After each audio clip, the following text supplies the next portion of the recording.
c'est Rick. Aujourd'hui, il ne voulait pas filmer. Mais vous avez cliqué sur sa vidéo et il entre déjà dans l'eau de mer. Je l'ai envoyé en profondeur, sans équipement, juste en maillot de bain. C'est une sorte d'expérience. À 1 mètre de profondeur, la pression augmente déjà. L'air des poumons se comprime. À 5 mètres, les tympans de Rick se plient vers l'intérieur. À 10 mètres, la pression double par rapport à la surface. Les poumons réduisent leur volume de près d'un quart. Une sensation de lourdeur apparaît dans la poitrine. Pour ne pas endommager les organes internes, surtout les oreilles et les sinus, il faut égaliser la pression. Il faut se pincer le nez et souffler. C'est la compensation. À 20 mètres, la pression est déjà 3 fois supérieure à la normale. Rick ressent une forte pression à la tête et aux yeux. Le manque d'oxygène ralentit le cerveau. La vision s'estompe, les couleurs pâlissent. On peut perdre son orientation. Impossible de distinguer le haut du bas. C'est dangereux. On risque de plonger plus profond en croyant remonter. Le pouls de Rick s'accélère. Il est toujours sans oxygène et aurait perdu conscience. J'ai dû Je descends une cloche de verre avec apport d'air sur lui. Maintenant, Rick respire, mais tout le reste demeure inchangé. L'espace est exigu sous la cloche et la pression extérieure continue d'écraser son corps.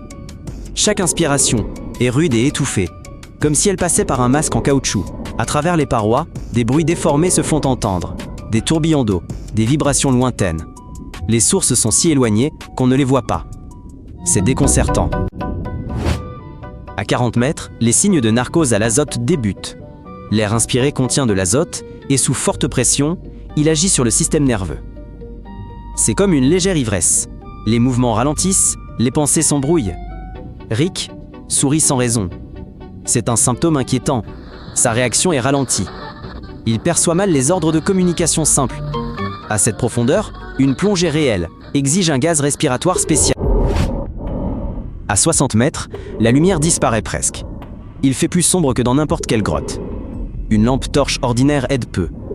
Son faisceau se disperse dans l'eau. La coupole S éclaire. Mais même ainsi, Rick ne voit presque rien.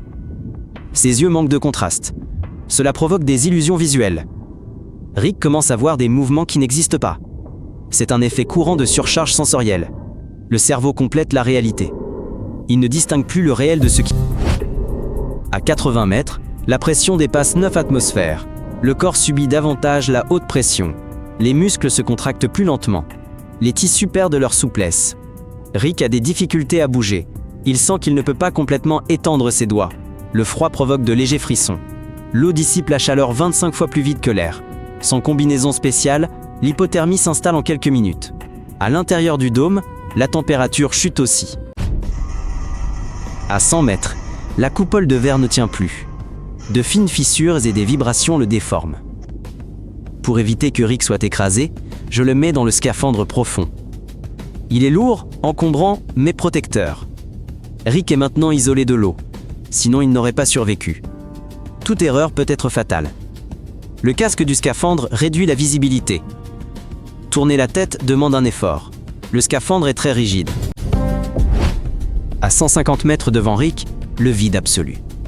Dans ces conditions, des hallucinations auditives apparaissent. Le cerveau, privé d'informations, génère des bruits de fond et des sons fictifs. Rick entend des coups, comme si quelqu'un était près de lui. C'est un effet courant de la solitude sous-marine. Les médecins appellent cela interférence auditive. Le plus dangereux est de croire à ces sons. À 200 mètres, la désorientation de Rick s'aggrave. Il ignore le temps écoulé. Il fait noir, la température est d'environ 4 degrés. Son corps passe en mode économie, son rythme cardiaque ralentit. Le sang se redistribue des membres vers les organes vitaux. Ses doigts bleuissent. Ce n'est pas mortel, mais un signal. Le corps gèle. Rick bouge lentement, comme dans un sirop épais. À cette profondeur, un humain sans protection meurt en quelques minutes. À 300 mètres, la pression dépasse 30 atmosphères. C'est un niveau critique. Sans protection, un humain serait écrasé. L'air dans le corps se comprime presque à zéro. Les organes peuvent éclater sous l'effet de la pression. Même en combinaison, toute faiblesse pourrait céder. Rick a des troubles de la parole. La pression affecte son système nerveux. Un simple oui, S, étire, incertain, comme au ralenti. Remonter trop vite est interdit. La décompression formerait des bulles de gaz dans le sang. Elle bloquerait les vaisseaux. Si notre expérience t'a plu, abonne-toi. Je le remonte lentement maintenant.